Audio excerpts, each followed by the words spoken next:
As a social enterprise, ADBT currently is involved in supermarkets, roadhouses.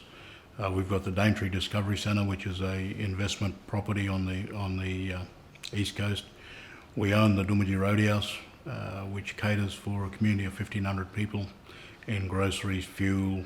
We own, in partnership with a community organisation, the Normanton Traders, which is the largest supermarket in Normanton. We own the Burketown Pub. Have also funded approximately 15 private businesses with Indigenous people from the Gulf, and they cover a range of things from earth moving through to local contractors on the council, local contractors that work in the pastoral industry, etc. Would certainly be that we're not so reliant on their funds, so we wouldn't be applying for their funds, we wouldn't be asking for their funds, and that could cover everything from housing across through to education scholarships, to getting our kids away, to running health programs and health initiatives in our communities that again would be a lesser of a burden on government. Obviously there would be a taxable revenue stream that would be there that is not there now for government, and I believe it's around the $500 million mark per year, so it's very significant. When we first thought about this, what obviously attracted us is what the American Indians and the North American Indians in particular are doing with casinos over in their country, and how it's given them a leg up from an unlevel playing field into economic development. And we believe the benefits that could derive from such an income stream would be of immense value to my people. Such a stream doesn't come along too often. We know that the Australian government doesn't do it now, or don't allow it now. We believe that's very short-sighted thinking. The tax revenue alone for the government should certainly make it very, very attractive to them. We wanted to partner with an organisation that had similar goals and aims, objectives that we did. The RSLs have been operating for a long time in Australia.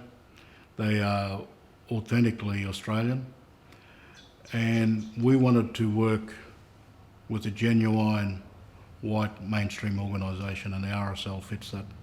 It ticks all the boxes. The resources that we've got at ADBT, partnering with the RSL, looking at what's already happening in the world, I mean, it's a no-brainer to me. It's definitely a no-brainer. There are technology now around geofencing. There are systems that other countries have set up to license it, to make it safe. When you mention gambling, a lot of people run for the hills. The fact is, gambling's here now. We've got to deal with it. So let's deal with it in a way that people are protected, that there is a genuine revenue stream that gets injected back into the people, and that government gets benefit out of it. Because at the moment, no one's getting any benefit, government or people or this country. Even though they've outlawed online casinos and stuff in the country, the Asian companies, people are still accessing it. There's something like 2 to 3 billion leaving this country every year through online casinos. And we're saying to the government, that's absolutely stupid. You have no regulation or control. Give us an online casino, because unlike all those private companies overseas, these 6 charities are going to pump, they legally have to pump all the money back into the communities and into social outcomes and benefits. Having an online casino license is obviously, it's extremely lucrative and it will be large profits. And none of that's important to us. It's that's a tool that will allow us to escape the fifth world conditions we're in. This is a first world country, they say, but when you travel to the great north of Australia, it's fifth world conditions.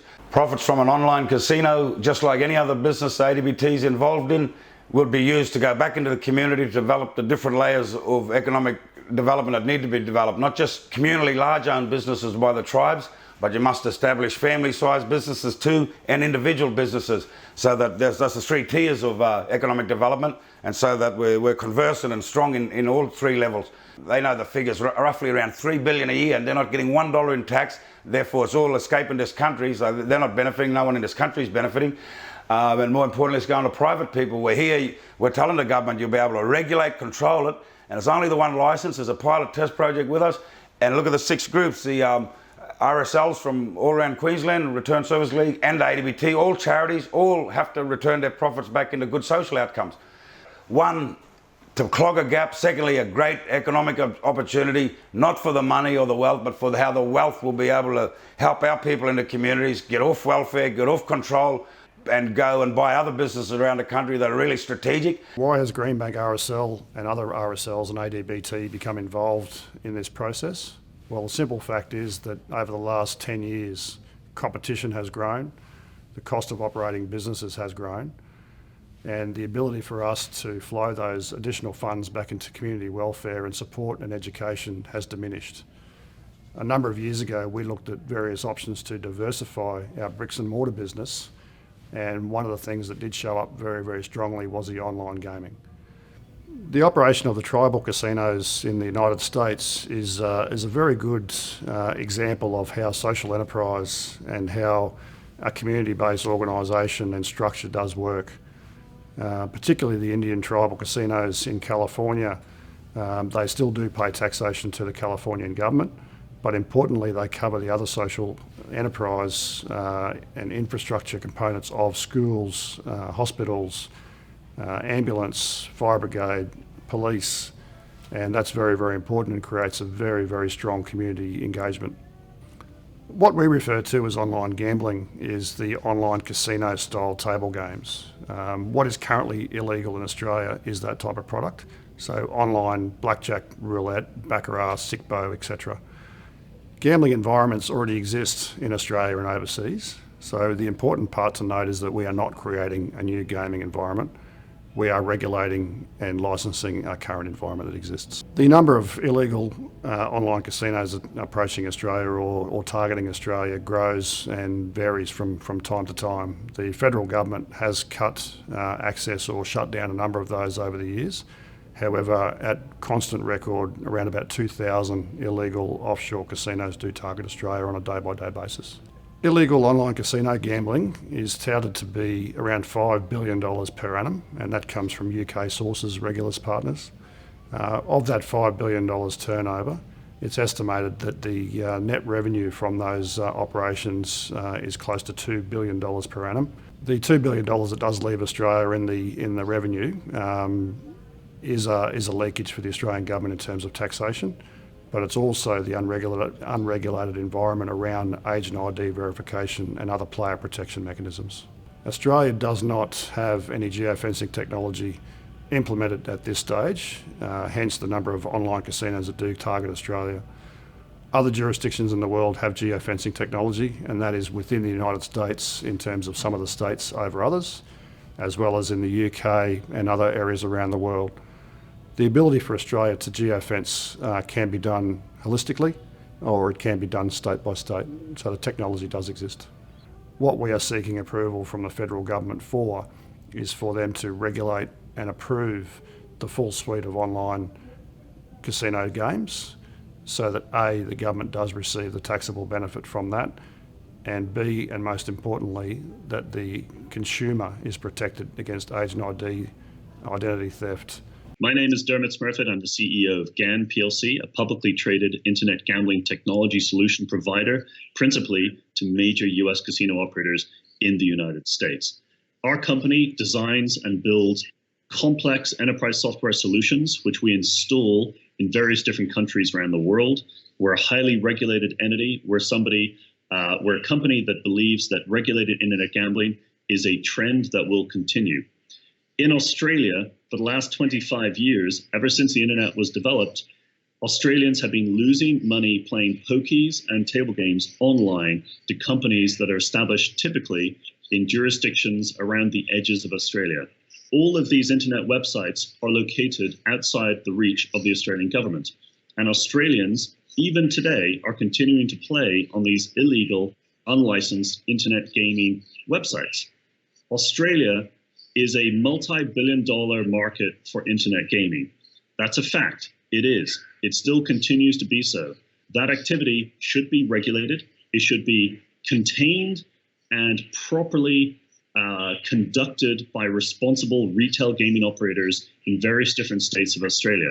Let me explain a little bit about what geofencing does. If you're somebody who downloads an app onto your phone, or if you're somebody who visits a website, the moment you visit the website, or indeed log into the website, you're disclosing a lot of information about where you are physically located. You're giving up your IP address, which is like your zip code or postcode on the internet. You're also, if you're using your cell phone, you're potentially giving data which allows you to be located through referencing the cell phone tower networks or the mobile phone tower networks that exist all around you, communicating between the internet and the mobile phone held in your hand. Those are just two examples of multiple different items of data that are used in geofencing.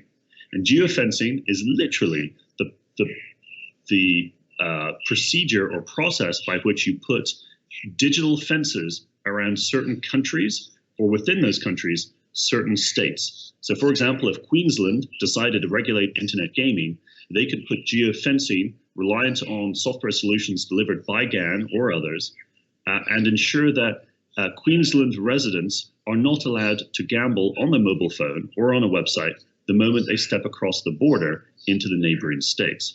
Geofencing is real.